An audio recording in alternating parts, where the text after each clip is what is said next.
우리가 함께 나눌 하나님 말씀 보겠습니다. 오늘 말씀은 로마서 15장 10절부터 13절까지 말씀입니다. 로마서 15장 10절부터 13절까지.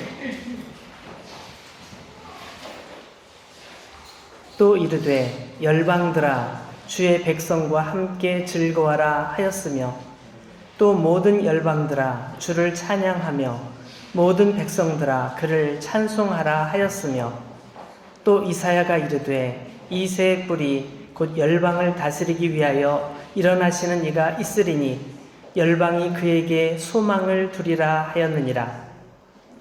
소망의 하나님이 모든 기쁨과 평강을 믿음 안에서 너에게 충만하게 하사 성령의 능력으로 소망이 넘치게 하시기를 원하노라. 아멘.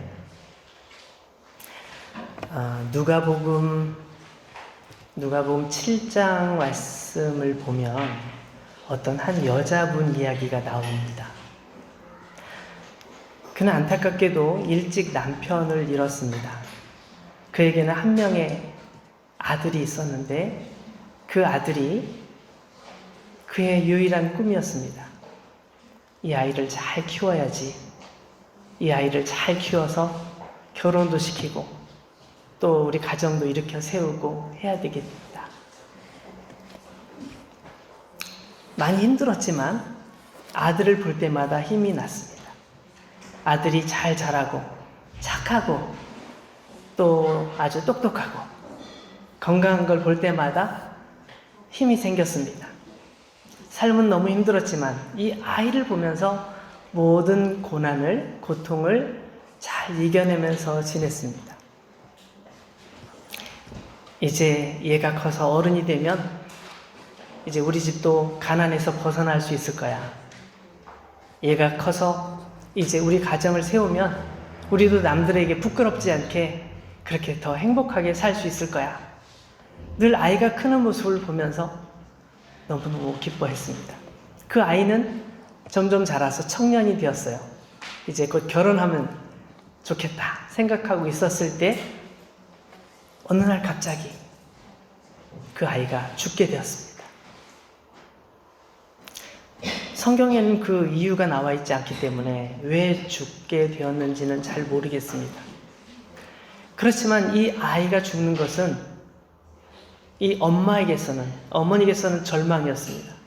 삶의 의미와 가치와 아무것도 찾을 수 없는 거죠. 그 아이가, 그 청년이 얼마나 사람들에게 아주 좋게 보였는지 그 동네 모든 사람들이 그 장례식을 슬퍼했습니다. 온 동네 사람들이 함께 모여서 슬픈 마음을 서로 위로하면서 이거 어떻게 하면 좋아? 어떻게 하면 좋아? 그렇게 서로를 위로하고 있었습니다. 그런데 바로 그때 예수님 일행이 그들과 만나게 되었습니다. 막 장례식을 하러 가는 도중에 예수님께서 그 자리에 찾아오신 거죠. 길에서 우연히 만난 것 같았지만 그 여자분은 예수님을 초대한 적이 없었습니다. 예수님께서 그 슬픔의 자리에 찾아가신 거죠. 예수님께서 그 장례식 행렬을 만나셨을 때 그 여인에게 말씀하셨습니다. 울지 마라. 울지 마라.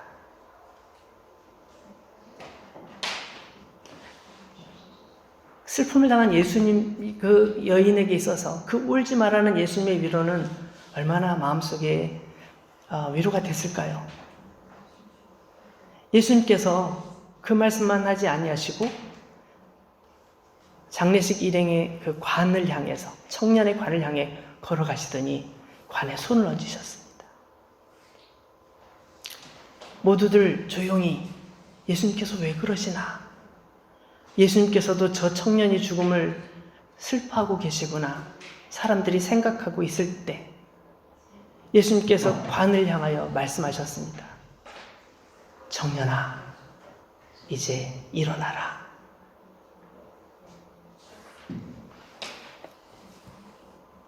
예수님께서 그 말씀을 하시자 놀라운 일이 벌어졌죠. 그 관이 들썩들썩 그 속에서 답답해요. 문 좀 열어주세요. 그 관의 뚜껑을 열었을 때 그 청년이 살아있었습니다.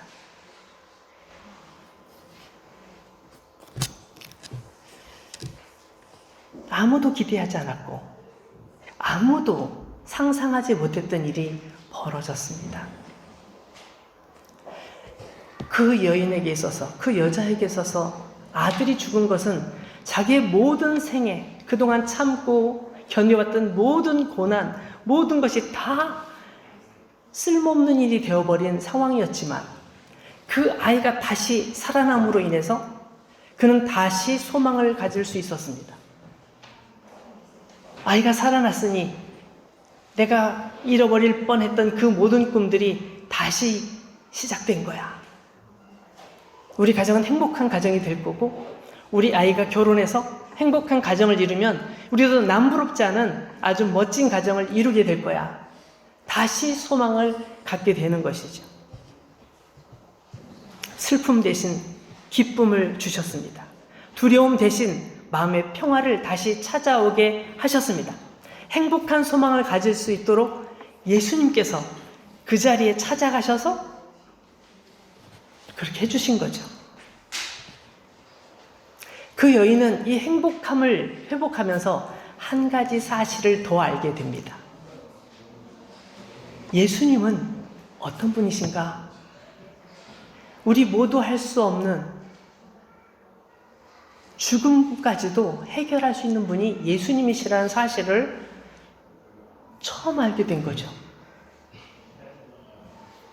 몰랐었어. 예수님이 그런 분인 줄 알았으면 진작에 모셨을 텐데 이렇게 생각했을 수도 있겠죠? 사람이 한번 죽으면 어떻게 다시 살아? 라고 생각했었는데 예수님께서는 그 죽은 아들, 사랑하는 아들을 다시 살려주시면서 예수님이라면 하실 수 있구나. 우리가 예수님을 너무 몰랐어. 라는 생각에 마음의 전환이 일어나게 되죠. 여러분, 오늘 13절 말씀을 한번 다시 보시죠. 13절 말씀을 보면 모든 기쁨과 평강을 주시는 분이 누구라고요? 소망의 하나님이라고 그렇게 말씀하고 있습니다. 여러분 중에 정말 단 하루라도 두 다리 쭉 뻗고 편하게, 마음 편하게 그렇게 좀 살았으면 좋겠어. 내 이 힘든 상황을 도대체 누구에게 말할 수 있을까? 누가 내 사정을 알아줄까? 이렇게 생각하시는 분이 계시다면 여러분 소망의 하나님을 발견하시길 바랍니다. 소망의 하나님을 찾으시기를 바랍니다. 소망 없는 분들이 소망을 찾을 수 있습니다.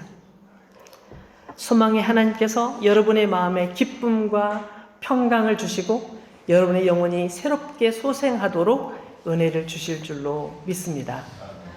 여기서 소망이란 단어를 잠깐만 말씀드리려고 합니다.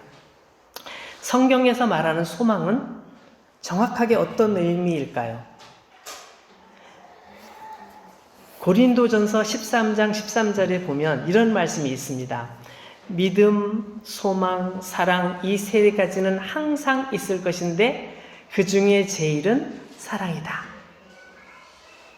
믿음과 소망과 사랑은 항상 있을 것인데 이 말은 다른 말로 번역하면 믿음과 소망과 사랑은 영원하다. 그래서 믿음과 소망과 합해서 믿음과 사랑과 합해서 소망도 영원한 것이다 라고 말씀하고 있습니다. 소망이 우리 생각하기에는 금방 사라질 것 같지만 소망은 영원한 것이라고 말씀하고 있습니다. 이게 무슨 뜻이지? 현실은 안 그런 것 같은데? 그래서 성경에서 도대체 소망이란 뜻을 어떻게 사용하는지 한번 여러분 찾아보십시오. 나중에 소망이라고 성경에 검색을 해보면 소망에 대한 얘기가 쭉 나와 있는데 소망이 단순히 난 집을 사고 싶어. 나 행복하고 싶어. 나 건강하게 오래오래 살고 싶어. 나 좋은 직장을 잡았으면 좋겠어.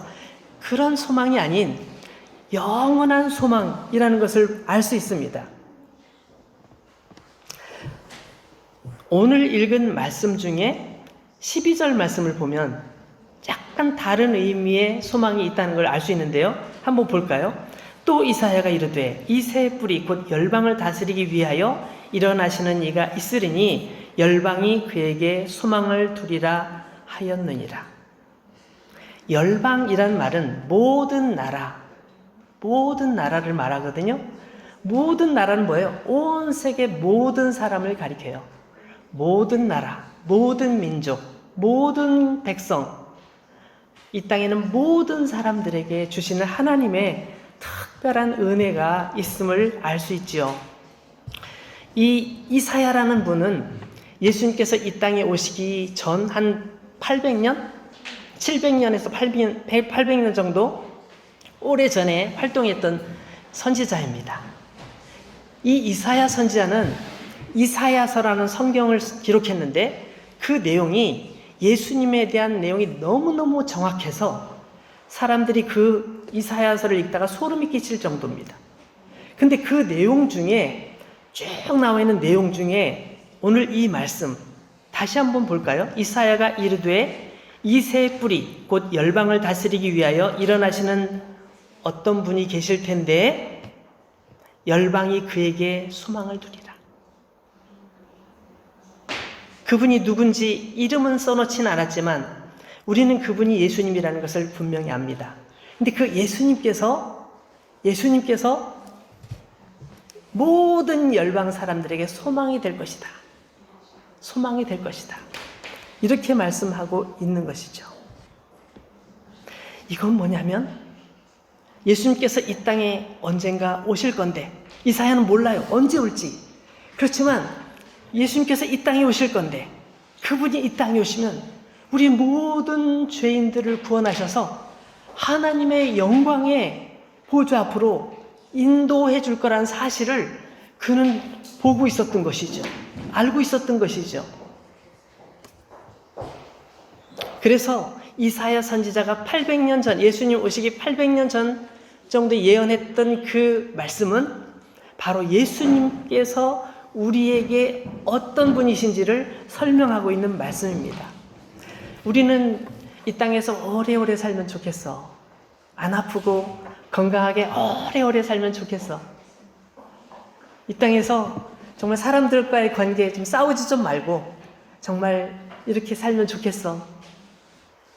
그리고 우리 인생이 얼마 길지 않으니 사는 동안 행복하게 살다가 어느 날 이 세상 마치는 날 행복하게 세상을 떠나면 얼마나 감사할까 이렇게 생각하잖아요.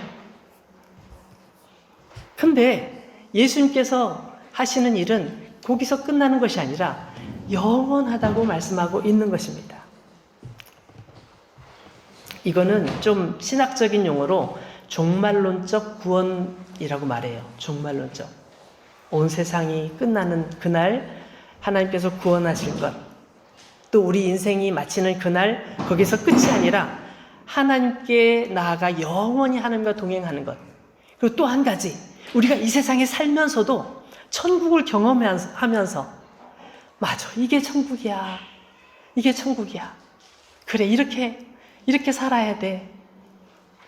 이 세상에 살면서도 경험하는 천국, 그것을 다 포함하는 내용이 여기 들어있습니다. 요즘 우리가 사는 세상은 점점 이상해져 가고 있습니다. 윤리나 도덕이나 이런 거 다 없어지고 사람이 왜 이렇게 잔인해지고 무서운지 모르겠어요. 정말 의지할 만한 사람이 한 명도 없는 것 같아요. 이 세상이 너무너무 이상해졌어요. 그래서 어떤 사람들은 세상이 미쳐가고 있다 이렇게 말하는 분도 계시더라고요. 정말 과거와는 너무 다른, 제가 어렸을 때 살았던 세상과 지금 뭐 얼마 차이도 안 나지만 너무너무 많이 변한 모습을 저도 느낍니다. 그런데 이런 상황 속에서 어떻게 하면 소망이 하나님께서 주시는 기쁨과 평강과 은혜를 누리고 살 수 있을까요? 제가 한 사람만 소개하고 오늘 말씀을 마치려고 합니다. 구약 성경에 보면 요셉이라는 분이 있어요. 이 요셉이란 이 사람은 형제가 12명이었습니다. 그 중에 11번째였어요. 근데 그 가정 관계가 되게 복잡해서 엄마가 4명. 그러다 보니 형제들끼리 되게 많이 싸워요. 서로 막 미워하고 막 그러는 거예요. 근데 특별히 요셉을 다른 형들이 너무너무 미워해요. 왜냐하면 아빠가 요셉을 너무너무 사랑하니까 보기 싫은 거야. 왜 우리는 사랑 안 해주고 요셉만 사랑해? 그래가지고 너무너무 다른 형들이 싫어하는 거예요. 아빠 없을 때는 막 때리기도 하고 막 힘든 일 시키기도 하고 그리고 결국에는 그 10명의 형들이 이 요셉을 팔아버리죠. 요셉은 자기 뜻과는 아무 상관없이 이집트로 팔려가요. 종으로 팔려갑니다. 이집트에 팔려가는 이 마음이 어땠을까요? 너무너무 힘들었지 않을까요?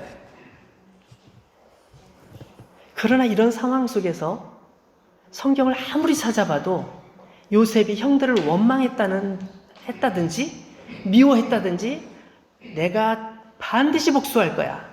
내가 반드시 죽여버릴 거야. 내가 10명, 한 명씩 다 죽여버릴 거야. 그런 내용이 하나도 없어요. 나는 왜 11번째로 태어나서 내가 첫 번째로 태어났으면 좋았을 텐데 왜 11번째로 태어나서 이렇게 고생하는가? 이렇게 자기 신세 한탄도 하지도 않고 원망하지도 않고 저주하지도 않고 복수하겠다고 말하지도 않고 어떻게 그럴 수 있을까? 저는 옛날에 중학교 때 제가 칼을 하나 아주 내가 좋아하는 칼이 하나 생겼어요. 근데 그 칼을 내 친구가 중학교 때 친구가 야, 너 그 칼 나에게 한번 보여줘봐. 그래? 잠깐만 보여줘봐. 딱 줬는데 이건 이제부터 내 거. 딱 이렇게 포장에 넣어버리는 거예요. 근데 저는 키도 조그맣고 힘도 없고 잘 싸우지 못하니까 빨리 줘. 이렇게 쫓아가다가 결국은 못 받았어요. 지금까지 못 받았어요. 그 친구 이름이 뭐냐면 이렇게 얘기하면 되겠지. 전에 얘기한 적 있어요. 근데 얘기하면 안 될 것 같아. 얼마나 제 마음속에 상처가 됐으면 아직도 그 친구 이름이 또렷이 기억이 나겠어요. 저도 정말 그 친구 복수하고 싶었어요. 내가 나중에 힘이 세지면 복수할 거야. 내가 높은 사람이 되면 복수할 거야. 내가 정말 나중에 어떻게 할 거야. 이렇게 생각을 한두 번 한 게 아니었었거든요. 근데 요셉은 그런 얘기를 하지 않아요. 그 이유는 그 뒤쪽에 나와 있습니다. 나와 있어요. 근데 이 요셉은 나쁜 유혹을 받아서 힘들 때, 또 누명을 쓰고 감옥에 들어갔을 때, 그리고 자기가 정말 잘 대해줬던 사람들이 자기를 배신하고 모른 척할 때, 요즘은 그걸 쌩 깐다고 그러더라고요. 맞아요? 그럴 때도 그 사람들을 원망하거나 그 사람들을 저주하거나 그 사람들을 욕하지 않았어요. 서운해하지도 않았어요. 그리고 나중에 충분히 복수할 힘이 생겼을 때, 복수를 해도 아무도 뭐라고 못할 그런 권력을 가졌을 때도 그는 똑같아요. 복수하지 않아요. 여러분, 이집트의 파라오가 알죠? 이집트의 파라오는 그 당시에는 신으로 여겼습니다. 신으로 여겼어요. 근데 파라오가 이렇게 말을 했어요. 제가 그대로 읽어드려 볼게요. 너는 내 집을 다스리라. 내 백성이 다 내 명령에 복종하리니 내가 너보다 높은 것은 내 왕자뿐이라. 바로가 또 요셉에게 이르되 내가 너를 애굽 온 땅의 총리가 되게 하노라. 이 말은 무슨 얘기냐면 내가 왕좌에 있는 것만 너보다 높을 뿐이지 너가 뭘 해도 괜찮아. 뭘 해도 괜찮아. 자, 내 반지를 줄 테니까 이 반지를 네가 끼고 다녀. 여러분, 이 당시에 반지는 도장의 사인에 해당되는 겁니다. 이 반지로 도장을 찍으면 그 사람의 권위가 인정되는 거예요. 파라오의 반지를 끼고 파라오의 반지로 도장을 찍으면 파라오가 명령한 것과 똑같은 것이 되는 거예요. 엄청난 권력이죠. 엄청난 권력이에요. 근데 그동안 자기를 모함했던 사람, 자기를 배반했던 사람, 자기 형들 단 한 명도 보복하지 않았어요. 복수하지 않았어요. 오히려 나중에 보니까 형들이 그를 찾아왔을 때 형들 걱정하지 마요. 두려워하지 마세요. 나를 여기에 보낸 것은 형들이 아니고 하나님께서 나를 이곳에 보내셨어요. 아무 걱정하지 말아요. 내가 형들의 미래를 책임질게. 형들이 편안하게 살 수 있도록 내가 모든 것을 공급해 줄 테니까 걱정하지 말아요. 나 복수하지 않을 거니까 아무 두려움 갖지 말아요. 라고 형들에게 얘기를 합니다.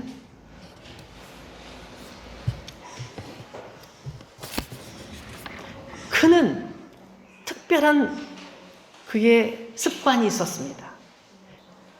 그 습관이 그를 그렇게 만들었어요. 그 습관이 뭘까요? 성경에 보니까 요셉 얘기를 읽을 때마다 나오는 단어가 있어요. 하나님께서 함께 하셨다. 그가 하나님과 함께 하셨다. 하나님께서 이렇게 하셨다.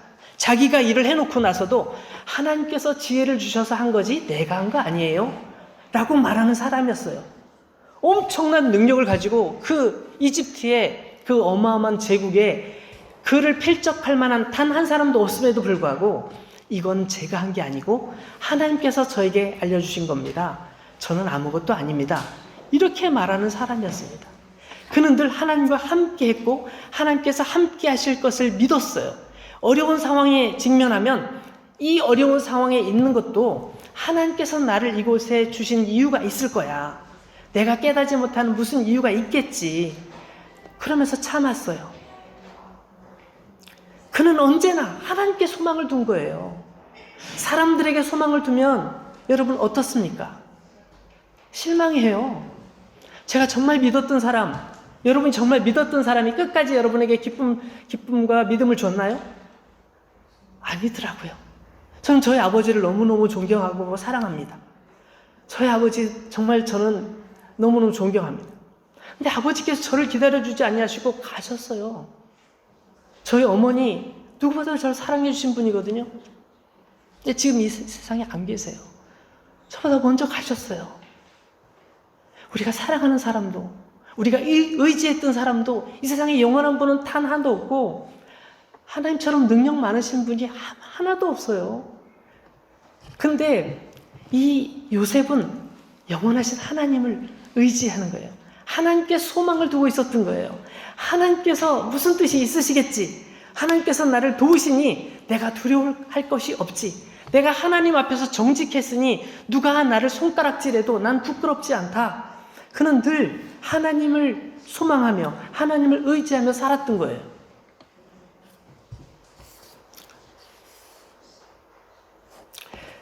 사랑하는 여러분, 하나님은 우리에게 소망을 주시는 분이십니다. 하나님께서는 여러분에게 소망을 주시는 것입니다. 하나님께서는 여러분을 위해서 예수 그리스도를 보내주셨고 그분이 여러분의 전부가 되어주셨습니다. 여러분이 예수님 불렀습니까? 예수님을 알고 계셨습니까? 여러분이 모르실 때 예수님께서는 이미 여러분 곁에 계셨습니다. 오늘 이 자리에 여러분 오셨는데 여러분 이 자리에 여러분 발로 걸어오셨잖아요. 우리 발로 걸어왔잖아요. 그러나 우리 발로 걸어온 게 아니에요. 하나님께서 우리의 마음을 열어주셨으니 여러분이 오신 거지. 전 그렇게 믿습니다. 전 그렇게 믿습니다. 하나님은 지금 우리에게 소망을 주고 계십니다. 앞으로도 우리에게 소망을 주실 것입니다.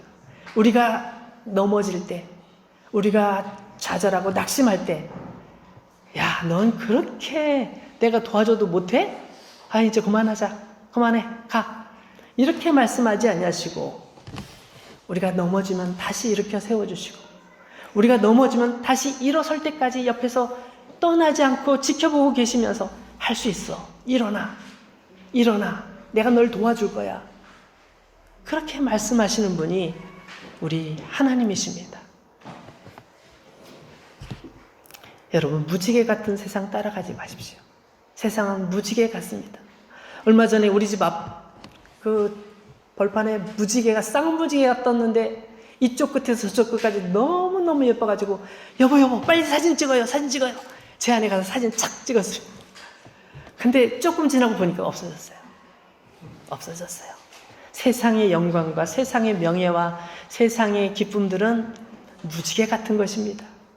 그런 것 따라가지 마시고 영원한 소망이 되시는 우리 하나님 의지하시고 예수님을 굳건하게 따라가시는 여러분 모두가 되시기를 축복합니다.